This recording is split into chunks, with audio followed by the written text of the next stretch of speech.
అందరికీ నమస్కారం. తెలుగు కథామాలకు స్వాగతం. ప్రయాగ రామకృష్ణ గారి భారతంలో చిన్న కథలు చదువుకుంటున్నాము. ఈరోజు కథ మాంధాత. ఇక్ష్వాకు వంశంలో పుట్టిన యవనాశ్వుడికి చాలా కాలం వరకు పిల్లలు కలగలేదు. తరుణోపాయం చెప్పమని మునిపుంగవులందరినీ పేరు పేరున ప్రార్థించాడు.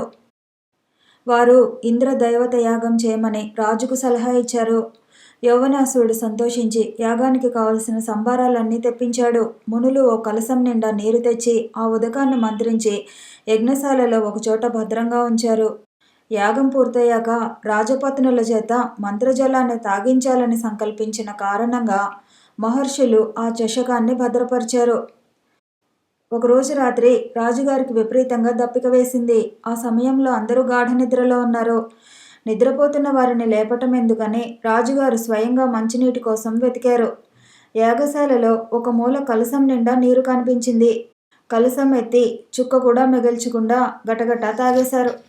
మరునాడు మహర్షులు వెళ్ళి చూసేసరికి ఖాళీగా ఉన్న పాత్ర కనిపించింది. మహర్షులు మంత్రజలం ఏమైందా అని విచారించారు. అప్పుడు రాజుగారు ఆ ముందు రాత్రి దాహం వేసి కలసంలోని నీరు తానే తాగినట్టు చెప్పారు. మహర్షులు చేసేది లేక యాగం పూర్తయిందనిపించి ఎవరి ఆశ్రమాలకు వారు తిరిగి వెళ్ళిపోయారు. కొన్నాళ్లకు యవనాసుడు గర్భం ధరించాడు. 10 నెలలు గడిచాక అతని శరీరంలో వామభాగాన్ని చీల్చుకుని పసిపిల్లవాడు బయటకు వచ్చాడు. రాజుగారికి ఏం చేయాలో పాలుపోక మంత్రుల్ని సంప్రదించాడు. వారి సలహా మేరకు పుట్టిన పిల్లవాడిని అడవుల్లో వదిలేశాడు. కానీ వాడు అదృష్టం కొద్దీ దేవతలకు దొరికాడు. ఈ పిల్లవాడు ఏమి తాగి జీవిస్తాడని వాళ్ళలో వాళ్ళు తర్కించుకున్నారు. అప్పుడు ఇంద్రుడు నన్ను ధాత తాగుతాడు అని చెప్పి తన చూపుడు వేలు ఆ పసివాడి నోటికి అందించాడు. వాడు ఆ వేలి నుంచి పాలు జురుకోవటం ప్రారంభించాడు. అలా పెరిగి పెద్దవాడైన ఆ పిల్లాడికి మాంధాత అని దేవతలు పేరు పెట్టారు.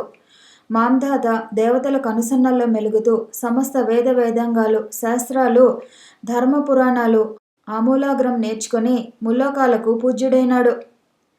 యవనాసుడు కన్నుమూసాక మాంధాత రాజ్యాధికారానికి వచ్చాడు. అతను అనేక మంది రాజులను ఓడించి జైత్రయాత్ర చేసి పెక్కు యజ్ఞయాగాలు నిర్వహించాడు. శశిబిందురాజు కుమార్తె బిందుమతిని వివాహం చేసుకున్నాడు. ఆయనకు పురుకుచ్చుడు, ముచుకుందుడు అని 2 పిల్లలు కలిగారు. మాంధాత పాలనలో అన్యాయానికి, అక్రమానికి తావుండేది కాదు. రాజ్యం కలకలలాడుతుండేది. అలాంటిది ఒకసారి వర్షాలు లేక తీవ్ర అనావృష్టి ఏర్పడింది. రాజు దిగులు పడ్డాడు.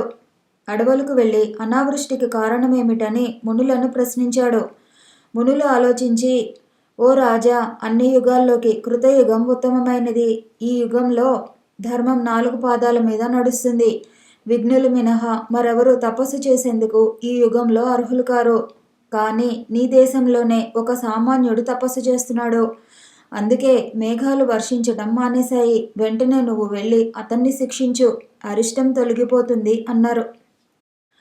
న్యాయస్వరూపుడు మాంధాత ససేమిరా ఒప్పుకోలేదు. నిష్కారణంగా ఎవరిని హింసించడానికి, చంపడానికి మహారాజుకైనా సరే అధికారం లేదన్నాడు. మాంధాత సమాధానానికి మహర్షులు సంతోషించి, రాజా, ప్రతి మాసం ఏకాదశి రోజున వ్రతం ప్రారంభించు. దీనిని పద్మనాభ వ్రతం అంటారు. ఈ వ్రతం చేయటం వలన నీ దేశం సుభిక్షమవుతుంది, సస్యశ్యామలమవుతుంది అని సలహా ఇచ్చారు.